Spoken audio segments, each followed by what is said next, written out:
Rapat ini diselenggarakan berdasarkan surat dari KPU RI tanggal 23 Agustus 2024 nomor 1691-02/SD/08/2024 perihal rapat dengar pendapat terkait rancangan perubahan peraturan Komisi Pemilihan Umum nomor 8 tahun 2004 tentang pencalonan gubernur dan wakil gubernur, bupati dan wakil bupati, serta wali kota dan wakil wali kota sebagai pelaksanaan terhadap putusan Mahkamah Konstitusi nomor 60/PUU Strik 2022 Romawi /2004 dan nomor 70/PUU Strik 22 Romawi /2024.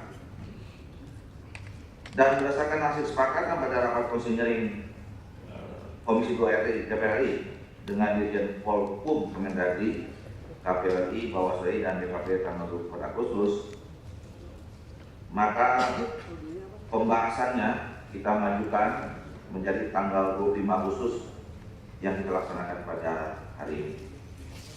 Jadi itulah dasar kenapa kita melaksanakan rapat pada pagi hari ini, dan oleh karena itu kami langsung saja mempersilahkan pada Ketua KPU RI, ya, kita sama-sama mengecek ini live, ya, berubah atau enggak.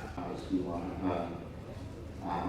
komisioner dan juga jajaran, sekali lagi atas nama KPU tentu kami senang untuk kemudian pembahasan perubahan pengaturan PKPU terkait dengan pendaftaran calon kepala daerah setelah adanya putusan Mahkamah Konstitusi, itu kemudian kita bisa agendakan lebih cepat daripada yang sudah direncanakan, dan berdasarkan di waktu yang penting ini karena kita juga sudah membahas bersama-sama di waktu yang sudah sangat panjang.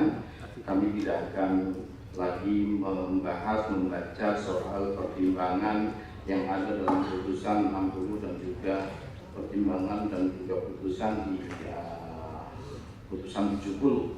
Untuk selanjutnya, perkenankan kami menyampaikan langsung kepada pasal-pasal terdampak di PKPU 8, PKPU pencalonan yang sebelumnya sudah kita pernah bahas di forum yang mulia ini. Pertama yang kami sampaikan, setelah adanya putusan Mahkamah Konstitusi nomor 60 dan juga 70, ada pasal-pasal terdampak yang secara substansi dan secara teknis harus kita sesuaikan.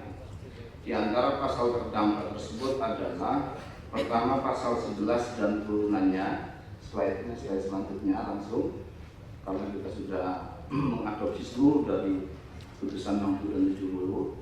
Kemudian pasal 13, pasal 95, pasal 99, pasal 135 dan juga pasal 139 serta pasal 15. Perkenankan kami membacakan hanya usulan perubahan dari PKPU 8 akibat putusan 60 dan 70. Pasal 11 ayat 1, usulan perubahannya ini persis seperti putusan Mahkamah Konstitusi. Apakah saya perlu membacakan kembali atau tidak? Karena ini agak panjang. Saya dibaca. Oke, baik. Usulan perubahan pasal 11 ayat 1. Partai politik peserta pemilu atau gabungan partai politik peserta pemilu dapat mendaftarkan pasangan calon jika telah memenuhi persyaratan akumulasi perolehan suara sah dalam pemilu anggota DPRD di daerah yang bersangkutan dengan ketentuan A. Untuk mengusulkan calon gubernur dan calon wakil gubernur. 1.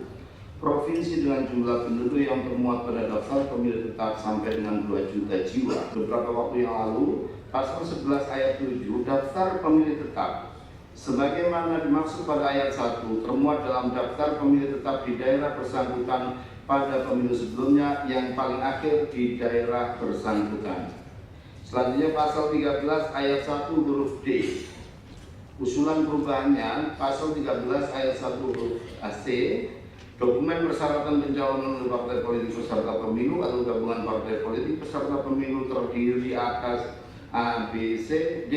surat pencalonan dan kesepakatan partai politik peserta pemilu atau gabungan partai politik peserta pemilu sesuai dengan tingkatannya yang telah memenuhi persyaratan akumulasi perolehan suara sah sebagaimana dimaksud dalam pasal 11 ayat 1 dengan pasangan calon menggunakan formulir model B pencalonan parpol KWK. Selanjutnya pasal 15. Ini saya bacakan draft awal dan perubahannya, khusus yang ini. Syarat berusia paling rendah 30 tahun untuk calon gubernur dan wakil gubernur, dan 25 tahun untuk calon bupati dan wakil bupati atau calon wali kota dan wakil wali kota sebagaimana dimaksud dalam pasal 14 ayat 2 huruf D terhitung sejak pelantikan calon terpilih. Ini di PKPU sebelumnya. Usulan perubahannya setelah putusan Mahkamah Konstitusi nomor 70, pasal 15, syarat berusia paling rendah 30 tahun untuk calon gubernur dan wakil gubernur, dan 25 tahun untuk calon bupati dan wakil bupati atau calon wali kota dan wakil wali kota sebagaimana dimaksud dalam pasal 14 ayat 2 huruf D terhitung sejak penetapan pasangan calon. Selanjutnya PKPU 8 pasal 95 ayat 2 usulan perubahannya. Ya, ini penyesuaian redaksi saja, nggak ada yang apa. Untuk kita mengejar ibadah itu. Sekali lagi Pak Menkumham yang merupakan rekan kerja saya selama 5 tahun di Badan Legislasi, saya titip supaya betul-betul yang Pak Menkumham sampaikan harmonisasi dan segera disebarkan oleh KPU, ya. Putusan PKPU ini segera bisa dilaksanakan. Saya rasa itu pimpinan yang bisa sampaikan. Terima kasih. Wassalamualaikum warahmatullahi wabarakatuh.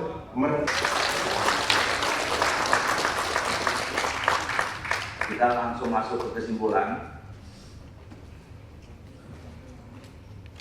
Kesimpulan rapat kerja rapat dengan pendapat Komisi 2 DPR RI dengan Menteri Hukum dan HAM RI, Kementerian Dalam Negeri, Komisi Pemilihan Umum Republik Indonesia, Badan Pengawas Pemilihan Umum Republik Indonesia, dan Dewan Kehormatan Penyelenggara Pemilu Umum Republik Indonesia. Cuma satu kesimpulannya. Komisi 2 DPR RI bersama dengan Menteri Hukum dan HAM Republik Indonesia, Kementerian Dalam Negeri, Komisi Pemilihan Umum Republik Indonesia, Badan Pengawas Pemilihan Umum Republik Indonesia, dan Dewan Kehormatan Penyelenggara Pemilihan Umum Republik Indonesia menyetujui Rancangan Peraturan Komisi Pemilihan Umum atau RPKPU, Rancangan Peraturan Komisi Pemilihan Umum tentang perubahan atas Peraturan Komisi Pemilihan Umum Nomor 8 Tahun 2004 tentang pencalonan gubernur dan wakil gubernur, bupati dan wakil bupati serta wali kota dan wakil wali kota. Bisa kita setujui? Setuju? Alhamdulillahirrahmanirrahim. Dengan kita sudah menyepakati kesimpulan rapat ini, maka kita sudah bisa mengakhiri rapat kita pada pagi hari ini. Saya atas nama pimpinan komisi beberapa hari ini sehingga akan ditutup. Terima kasih. Selamat pagi, salam sejahtera untuk semua. Bila Assalamualaikum warahmatullahi wabarakatuh.